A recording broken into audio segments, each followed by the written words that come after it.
I want to start this video off by saying my first Call of Duty was actually Call of Duty Ghosts, so if you think that makes my opinion completely irrelevant, fair enough. You know, I really liked Ghosts back when I first tried it. I know I'm probably biased because it was my first COD game, but I really loved Extinction. And honestly, I think for the most part, the multiplayer felt really good. I really liked how a lot of the guns felt. I felt like they played really well. The time to kill honestly wasn't that bad. It was a little quick, but I don't think it was as bad as people said. And I think a lot of the maps were actually really interesting. I really liked that one map that had like a town in the middle and it has that like gate on the side. And I feel like that's one of the first examples of maps in Call of Duty games that have like environments you can interact with. Like everyone went crazy when 2019 introduced doors to the game, but Call of Duty Ghosts had doors with buttons and gates and all these sort of things like so much longer ago. And I think anything like that with the environment changing just makes it so much more interesting. That's one thing I always liked about Battlefield as well. I never really got into Battlefield, but the fact that you could like knock down that one building and like the environment would change throughout the match, I just think that makes it so much more interesting. But moving on from Ghosts, I then got into Black Ops 3, and I got into Black Ops 3 really hard.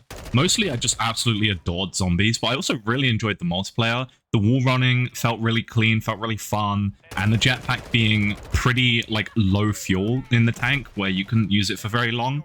Honestly, I really liked that. Advanced Warfare was cool, but I feel like the exo movement was just a bit too much. And for me, Black Ops 3 kind of had a really nice balance with it. But even then, like I still didn't really get super into the gunplay. And I did go back and try like the original Modern Warfare 2 and the original COD 4. And they felt all right. I did like the boots on the ground, but something always felt a bit off about them. And when Modern Warfare 2019 came out, that's when I really got like fully into Call of Duty.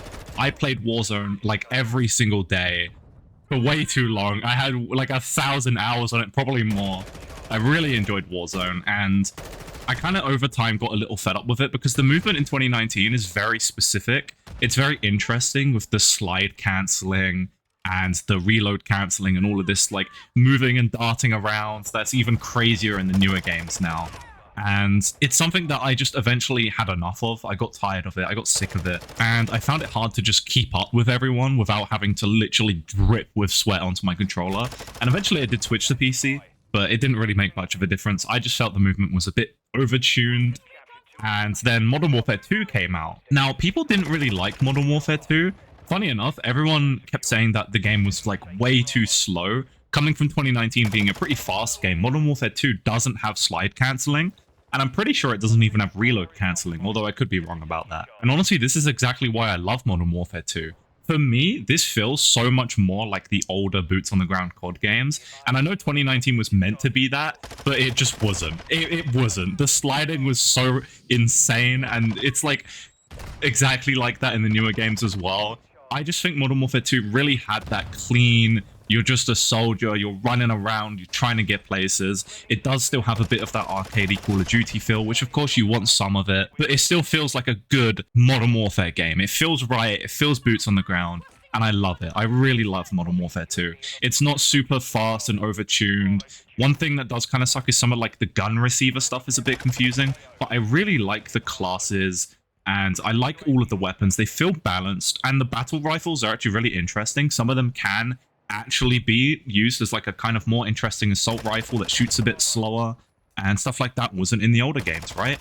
And I think it's really interesting. You get a couple more options than usual. The camo challenges, while I hate long shots, they are still nowhere near as bad as 2019's. And the map pool is there are some really good maps in there, but honestly, I just really wish there was more. And this is a really like interesting point with Modern Warfare 3, which I think released in like 2023 or something, or maybe a bit later. I'm not 100% sure. The thing with Modern Warfare 3 is everyone just kind of called it a DLC to Modern Warfare 2, which really sucks because it is. And I didn't buy it because it's just not worth the money, in my opinion. All Modern Warfare 3 does is it basically takes everything from Modern Warfare 2 and adds a bit more on. And it really sucks to someone who plays Modern Warfare 2 because Modern Warfare 3 also, I believe, has faster movement. Like, they added that back. So if I wanted, you know, Modern Warfare 2, the DLC, to get more maps and more guns and more things to do, I have to give up the thing that I love about Modern Warfare 2. So I can't do it. And it's also just, again, not worth the price for me. It's just absurd. It's basically just a DLC. And like that brings me to the thing that I really do wish that Modern Warfare 2 had more maps and more guns, because it does feel a little bit lacking. But again, like if we're comparing to like the original Modern Warfare 2 and stuff like that, then it's not that bad. It's actually pretty good. I'm not trying to say that Modern Warfare 2 is like some sort of remaster. Obviously, it's completely different. But for me personally, I really feel like this Modern Warfare 2 2022 game is kind of like what would happen if you made the original Modern Warfare 2 in 2022, right? I really feel like it feels like a good, up-to-date, modern, clean Call of Duty. It feels good to play. It's balanced. And it does still have a little bit of Modern Warfare charm to me. The campaign, honestly, I didn't even get past like 3 missions. I think it kind of sucks. And the Spec Ops, I don't know about that. I don't even know if they have survival, which I really like survival in Modern Warfare 3. That's actually one of the things I played the most in Modern Warfare 3. So as for that side of things, they really did drop the ball. But if we're talking strictly about the multiplayer, I don't know, man. The multiplayer feels really good. And like I said, like I always loved 2019's movement. I loved the slide cancelling. I was super into it. I was one of those people. And eventually I just got bored of the constant like try hard sweating like I'm in some fucking championship. And like it's not that deep, man. Just play the game, like have fun. For me, as I got older, I just really had enough of that. And Modern Warfare 2 for me is that like slower, more relaxed, more casual Call of Duty where I can just kind of play the game. Like I do want to get the camos. I want to get the mastery camo, but also I kind of don't care. Like I haven't been focusing on it for a while. I have some plat and gold camos, but I'm kind of chill with that. And I'm like level 600. I don't know how it got that high, but I just play the game. Like I don't always need this drip feed goal to me. Like all the people that play Shipment 24/7 and Nuketown and like grind all the camos and all the challenges and they need their double XP and their squad bonus. It's just so much to me nowadays where it's like these people are like drip fed constant stuff, especially on Shipment. Man, I could not play Shipment anymore. I used to spam Shipment 24/7 back in 2019. I would go crazy. And the Shoot House one, they had a Shipment Shoot House 24/7 playlist, I think. And I was like constantly spamming it, trying to get camo challenges. And it's like nowadays, my dopamine receptors just get fried by that. It's too much. I really hate it, man. It's so much nicer to just kind of hop around from map to map, see ones that are smaller, bigger, medium-sized, and get a bit more thinking involved in my gameplay. You know, sometimes I'd be thinking, oh, can I flank them here? Oh, can I do this? Can I do that? Can I go here? Can I just rush them?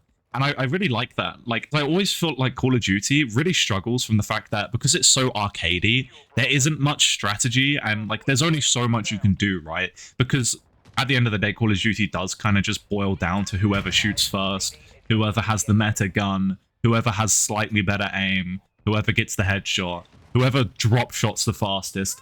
And I do like that, at least on Modern Warfare 2, because it's a little bit slower, it feels like there is a little bit more thought in between your positioning and, you know, where you're trying to go, what objective you're going to push while trying to force the enemy to go somewhere else away from you, especially with domination and hardpoint. It's really interesting. TVM is still a little bit streamlined, but I think there is a little bit more thought behind it. And like these kind of things are why I really just took to Modern Warfare 2. Originally, I did try it because obviously I was super into 2019, so I was kind of still in COD at that point, so I just auto brought Modern Warfare 2. I was like, okay, I'm going to try it out anyway, even if it sucks. And I tried the beta, and it was actually pretty good. The one concern I always had was like the whole weapon receiver thing. It was really weird, and it's still weird. I don't even really get it. I don't know what the point is, but this has definitely been one of the Call of Duties that I've been able to play long term, and I don't even have to play it like every week. I don't even have to play it every month. It's just every now and then I'll hop on it, and I'll have like a week where I'll just play it like pretty occasionally, and I'll just have a great time. The skill-based matchmaking doesn't feel too bad most of the time. You know, I do notice if I have a few good games, it does eventually get to that point where it's like, okay, like it's time to get off. But in general, it feels really good, man. Like, the game feels good to play. And like I said, with Modern Warfare 3 being like a DLC, like, I just kind of at that point decided, okay, I think I'm done with Call of Duty. I don't want to keep buying the new COD every year because it's just either going to be the same thing or worse. Because they have really started doing that. They just, like, take the last year's game and copy-paste it and add, like, a couple new guns and maps. And then they sell it for, like, the same price. And it's like, well, you're not adding the same price of value, are you? Like, you know, if I pay $60 or whatever for a game and you give me another game that has like $40 worth of reused content, why are you selling that for $60? It should be 20, right? That's the thing that really tripped me up about the newer CODs. Like Black Ops 6 and Black Ops 7, I think. Also, how were you on number 7, man? That's crazy. but like they just seem so similar to me looking at them. And of course, I haven't tried them, so I could be wrong. And like the thing is, people always say like, oh, but Black Ops 7 multiplayer was actually really good. Yeah, that's because it's the same as the last year's, and that's the same as the last one before that. Like, if you take the original Modern Warfare 2 and then just add maps to it, that can't be bad. That's physically impossible. And that's the same with Black Ops. If you take a good Black Ops game and you just add to it, that can't be bad. How would you, like, it would be impressive if they could mess that up. And it also leads me to a similar thing about like the Black Ops 2 port and the Black Ops 1 port. I don't like them because it's just the same game, man. I don't get why people buy it. Like, they're like, oh, but there'll be less cheaters, and then there just wasn't. I really don't understand it. It's something I'll never be able to understand. Although I guess like maybe I used to be like that because I used to get every single new COD game no matter what. But like, I don't know, it feels different. Like, you know, I'm talking about Black Ops 3 and even Advanced Warfare. Exo Zombies was not great, but it was interesting. And I'm going to stick by the fact that I enjoyed the campaign of Advanced Warfare. I enjoyed the progression in the campaign because you could like upgrade yourself throughout the campaign, and barely any Call of Duties do that. And I thought that it was actually a kind of an interesting story. Maybe I'm just a basic bitch because of that, but I really enjoyed it. And, you know, Modern Warfare 2019, of course, one of the most popular Call of Duties like ever.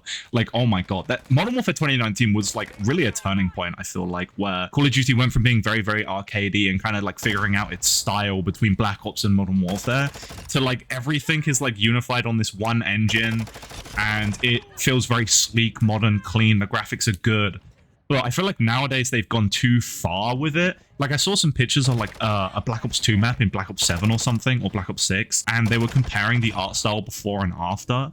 And it looks like super washed out in the new games. Like, it's too overcast and it's too realistic to the point where it's like depressing, because maybe not everything has to be realistic.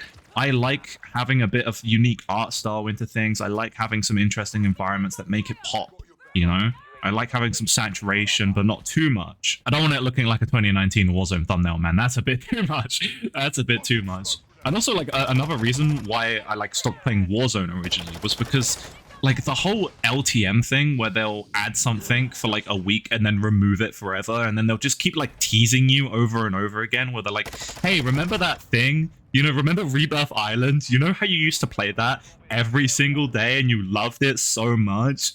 Well, we're going to add it back for 1 week, and if you don't play it, it's gone forever. Like, that, oh my god, that annoyed me so much. And after that, I was just like, okay, I'm done.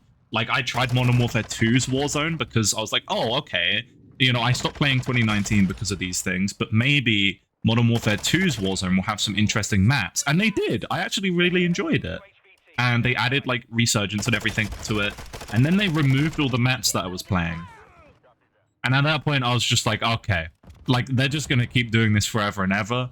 I think Warzone is just cooked. I don't know what they're doing right now. Maybe it's like Black Ops 7 Omni Movement Warzone. That sounds crazy. And people will also make the argument that, oh, they're removing the maps because when they add stuff, the storage of the game, the file size, is going to be too big. Bro, have you seen 2019? They haven't even removed the files. All of the original files for every single variant is still there. You can still play them. People have them. You can download them. It's still there. They didn't even remove them. I'm just going to stick to my Modern Warfare 2. I like my simplicity nowadays. I've had enough. I've gone from, you know, Call of Duty Ghosts, very slow, and I tried COD 4, Modern Warfare 2, very, very slow, very basic, stripped down, simple, easy to understand, easy to replay and get into. And then I went to, like, Black Ops 3 Advanced Warfare, and all of this, like, advanced movement, Infinite Warfare. Also, Infinite Warfare, I did not like it. And after, like, bouncing between so many things and trying Modern Warfare 2019, which is kind of like a middle ground, I feel like, between the two. And it's like, yeah, I mean, it's cool, but Modern Warfare 2 is where it's at for me. Modern Warfare 2, if 2019's a middle ground, Modern Warfare 2 is kind of like 1/3 between boots on the ground and futuristic, like, exo movement. Because Modern Warfare 2 does still have some silliness, especially with the sliding. It is still quite fast. The claymores, as you can see, the proximity mines and claymores can be a little bit much, but it feels really good. It feels simple still, and it's very arcadey, like I said, and it's just good to get into, easy to understand. And yeah, I really enjoy it, man. I really think Modern Warfare 2 is one of the better Call of Duties, and in my opinion, it's my favorite Call of Duty multiplayer. I know a lot of people would disagree with that, but it just feels right for me. It feels like it's fit to my play style nowadays. And it's just a lot more casual while still being good to like sweat on a little bit. And the UI is clean. It feels futuristic, slick. And yeah, that's why I really enjoy Modern Warfare 2. And I feel like more people should give it another chance. And that's sort of why I wanted to make this video, just to discuss like my thoughts on Modern Warfare 2 and why I play it. Because I do sometimes see people coming into my streams and they're like, wow, you're playing this game? Like, oh, like why do you like Modern Warfare 2? Why are you playing Modern Warfare 2? Because like everyone's either on like really old games or they're on newer games. I feel like Modern Warfare 2 kind of got like forgotten in the middle, kind of. Because like, yeah, it doesn't really stand out a lot, but that's why I like it. Like, it is just a good multiplayer. It doesn't do this crazy movement. It doesn't have this super unique thing where you can jump super high or you have these crazy skins in the game. Modern Warfare 2, it has some cosmetics. It has decent camo grind. It has pretty standard slow movement, boots on the ground. The gunplay feels like a Call of Duty game. And that's why I like it, because it's like, it's an average Call of Duty, but it doesn't try to do more than it should. It doesn't do these absurd things. It just tries to be a fun multiplayer, I feel like. It doesn't have insane skill-based matchmaking. And like, the maps are kind of one of the things that let it down a lot. I feel like it's not as memorable because of that. Like, there's that border crossing map that is memorable because of it being the worst map ever, apart from Stonehaven or whatever. And I really do wish there were better maps. If the maps were better, I think it would be a lot more memorable. At least we have Shoot House. I mean, Shoot House is in like every Modern Warfare nowadays, but Shoot House plays so good on this game. I love it. It plays good on 2019, and I'm sure it plays good on Modern Warfare 3, but I really like how it plays on Modern Warfare 2. The ability to just flank enemies and maneuver around, as I said earlier, it just feels so good in this game. I think more people should give Modern Warfare 2 a chance. Just think about it. If you have the game and you don't play it, maybe boot it up if you want. Try it out. It's better than you might think. I really do think this game is good. It doesn't have any crazy stuff that would put me off personally. I think this game is good for a wide range of people. And is that not what people loved about the older games? And also, I know like one point it's like, oh, but Modern Warfare 2 had these broken, overpowered things that people loved. This game does have some of that. I mean, look at the MX Guardian with Dragon's Breath, man. That is absurd. And, you know, the Claymores, proximity mines, say what you will. People find it funny, even if I hate it. People hate it. They're pretty overpowered. And this game has Last Stand. Oh my god. But yeah, I just really think people get caught up in trying the newest Call of Duty and making sure to always buy the new game, try the new things, because you don't want to miss out. But that's like the same thing I discussed about Warzone, where they just kept removing things and trying to abuse, you know, FOMO, the fear of missing out on the old things you used to love being added back for nostalgia. I just think people get too caught up in that. They don't need to always be trying the newest thing. My point is, what are you getting out of the newer Call of Duty games that you can't just get from a game that already exists, right? Like, lots of people love Black Ops 3, lots of people love the original Modern Warfare games. Lots of people love even Advanced Warfare. Those games were already good in their own right, in their own genre, for their own reasons. Sure, they all had flaws, but I just feel like the chances of getting a Call of Duty game that, like, perfects that genre, you know, perfected exo movement, I think it's quite low. I think Black Ops 7 and Black Ops 6 do have some interesting stuff with the Omni movement. That was the first thing in the last, like, 5 years that I've looked at and been like, oh, that's actually kind of cool. But it's also just like, okay, so you can dolphin dive backwards now, and you can slide in more degrees of direction. So it, like, is it really doing that much? I don't know. It kind of feels like Call of Duty has a bit of an identity crisis where it wants to become some, like, crazy Apex Legends movement, like, super, super insane. But then it, like, holds itself back because it still advertises itself as, like, boots on the ground. You know, it's really weird. They're at a weird crossroad, I feel like. And I don't know, I just really liked how back in the good old days, each Call of Duty game was its own thing, right? Like Modern Warfare 2, COD 4, the original ones, they were the boots on the ground, doing crazy over-the-top cool stuff, but it's still like somewhat believable in the multiplayer. And then, you know, Black Ops 3 was like, oh yeah, we're gonna have some exo movement, and you're gonna start wall running and stuff. And then Advanced Warfare was like that, but dial it up to 1 billion and just go into the sky. It's insane. It's super, super futuristic. And then Infinite Warfare was kind of like a refined Black Ops 3 almost, but That one didn't quite hit. And nowadays, it feels like all the COD games kind of blend together. And I think the biggest reason for that is just because I think they are all on like the same game engine. So a lot of the mechanics, quirks, and the graphics just look very samey. The games don't have unique art styles, it feels like now. And for me, Modern Warfare 2, it is kind of the limit, where it has the good graphics, it has all of this stuff. And if you went any further with it, I don't think I would like it. It's just up there. It's right at like the tipping point for me. And that's probably why it's the last COD I ever brought. And I don't know if I'm going to buy another Call of Duty. I might, if there's something interesting. Like, for example, one thing that I desperately want is a standalone Call of Duty Zombies game that has, like, all of the zombies maps and all of, like, the gobblegums, everything from Black Ops 1, 2, 3, even 4, like, just everything. I want it all in one game. People just buy the new games every year. They eat up the slop. Like, it's never going to end, so I'm just going to stick to Modern Warfare 2. I like it. It's fun. And that's why I like Modern Warfare 2. So if you got to the end of this video, thank you so much for watching this very random video on me just ranting almost. But I wanted to make one of these videos because I've seen them around. And, you know, I saw like the Weekly Slap by Jay Schlatt. And it's been like 8 months since he uploaded that. And I used to really think those were cool. I decided to do something like this just because why not? So yeah, I hope you enjoyed, and if you haven't already, please subscribe, leave a comment on the video if you want to see more, or even if you have any suggestions for future content, it would really help. And yeah, I'll see you all in the next one.